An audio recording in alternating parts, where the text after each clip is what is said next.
बाय गिबि गिबियाव खौरांगिरि आरो गासै फुटबलरा रायजो राजाफोरनिसिम आंनि गोसो गोरबोसिनिफ्राय अननाय सिबिनाय आरो खुलुमनायखौ जासिबाय। दा बे बेलायाव आं बेखौनो बुंनो सानदों जे आसाम फुटबल एसोसिएशननि दैदेननायावहाय जोंनि फुटबलरानि सिङाव थानाय काजिगावआव थानाय एसएनबि स्टेडियामावहाय फैगौ 5 नभेम्बरनिफ्राय आसाम स्टेट प्रिमियार लीग जानो थांगासिनो दं। बिनि थाखाय जों गासै क'क्राझार डिस्ट्रिक्ट स्पर्ट्स एसोसिएशना रेडि जानानै थाबाय। बुंनो थाङोब्ला दा अलमस्ट गासैबो रेडि जोब। जों सानदों मोजाङै मोजां खेलाया जाफुंगोन। दा आं गासै क'क्राझार ओनसोलनि रायजो राजाफोरखौ आं बेखौनो खावलायनो लुबैदों जे जिहेतु बे खेलाया मोनसे गिदिरथार मोनसे खेला, आसाम स्टेट प्रिमियार लीगआ बुंनो थाङोब्ला देग्लायनो गिबिसिन आरो बे अल आसाम लेभेलाव बिराद गिदिर मोनसे खेला। गतिके आं बेखौनो खावलायगोन जे गासै क'क्राझार ओनसोलनि आइ आफा रायजो राजाया जाहाथे फैनानै खेलाखौ नायफैयो आरो जोंनि खेलाखौ सामलायग्रा बा सामलायगिरि बिथांमोनखौ जाहाथे मदद होफैयो, बेखिनिखौ आं खावलायगोन।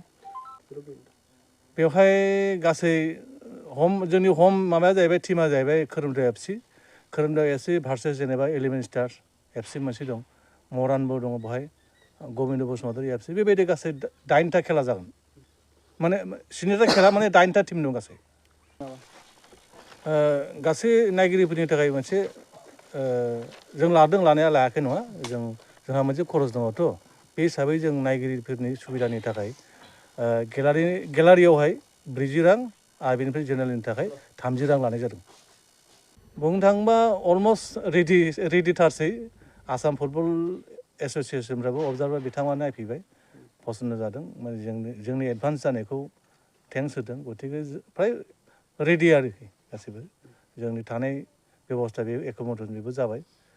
जानायनि थाखाय बेखौबो जों उनाव सिन्था खालामगोन। बेनिफ्राय पेन्डेलाबो फ्राय अलमस्ट फाइनाल, फिल्डआ रेडि जाबाय, ग्राउन्डआ, आरो बेनिफ्राय स्टेडियामखौ एसे रं सं होनाय जादों। इउरिन लेट्रिननि थाखाय बेबस्था खालामनाय जादों। बेफोर गासैबो फ्राय रेडि जोबसै आरोखि, जागोन।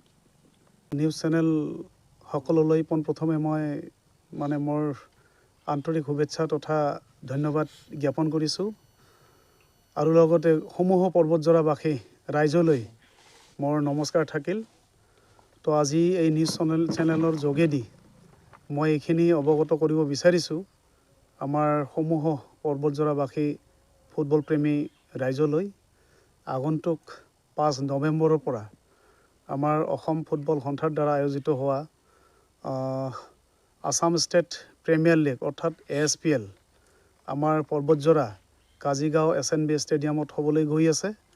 তো গতিকে সকলো ফুটবল প্ৰেমী ৰাইজক আমাৰ এই খেলখনত আহি পেলাই যাতে সহায় সহযোগিতা কৰে আৰু যাতে সকলোৱে আহি পেলাই আমাৰ এই খেলখন যাতে উপভোগ কৰে, তাৰ কাৰণে পৰ্বতজোৰা জিলা ক্ৰীড়া সন্থাৰ পৰা মই সকলো ফুটবল প্ৰেমী ৰাইজক মই আমন্ত্ৰণ জনাইছোঁ। অলমষ্ট আমি ৰেডি হৈছোঁ বুলিয়ে ক'ব লাগিব। ইতিমধ্যে আমাৰ পৰ্বতজোৰা ষ্টেডিয়ামখনৰ ৰিপেয়াৰিং অলমষ্ট প্ৰায় শেষ হৈছে আৰু আমাৰ গ্ৰাউণ্ডো প্ৰায় অলমষ্ট শেষ হৈছেই আৰু পেণ্ডেল অলৰেডি ৰেডি হৈ আছে।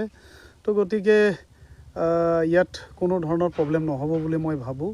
আৰু ইতিমধ্যে আমাৰ অসম ফুটবল সন্থাৰ পৰা আমাৰ অবজাৰ্ভাৰ আহি পেলাই অবজাৰ্ভ কৰি গৈছে, এখেতে সন্তুষ্ট হৈছে আৰু আশা কৰোঁ আমাৰ ইয়াত কোনো ধৰণৰ সমস্যা নহ'ব বুলি। তো টিকেটৰ হাৰ আমি লামচাম কিবা এটা, যিহেতু আমাৰ টেণ্টেটিভ এটা খৰচ থাকে খেলখন চলাবলৈ হ'লে, গতিকে লামচাম এটা গেলাৰীত আমি 40 টকা টিকেট লৈছোঁ আৰু জেনেৰেল হিচাপে 30 টকা আমি টিকেট লৈছোঁ আৰু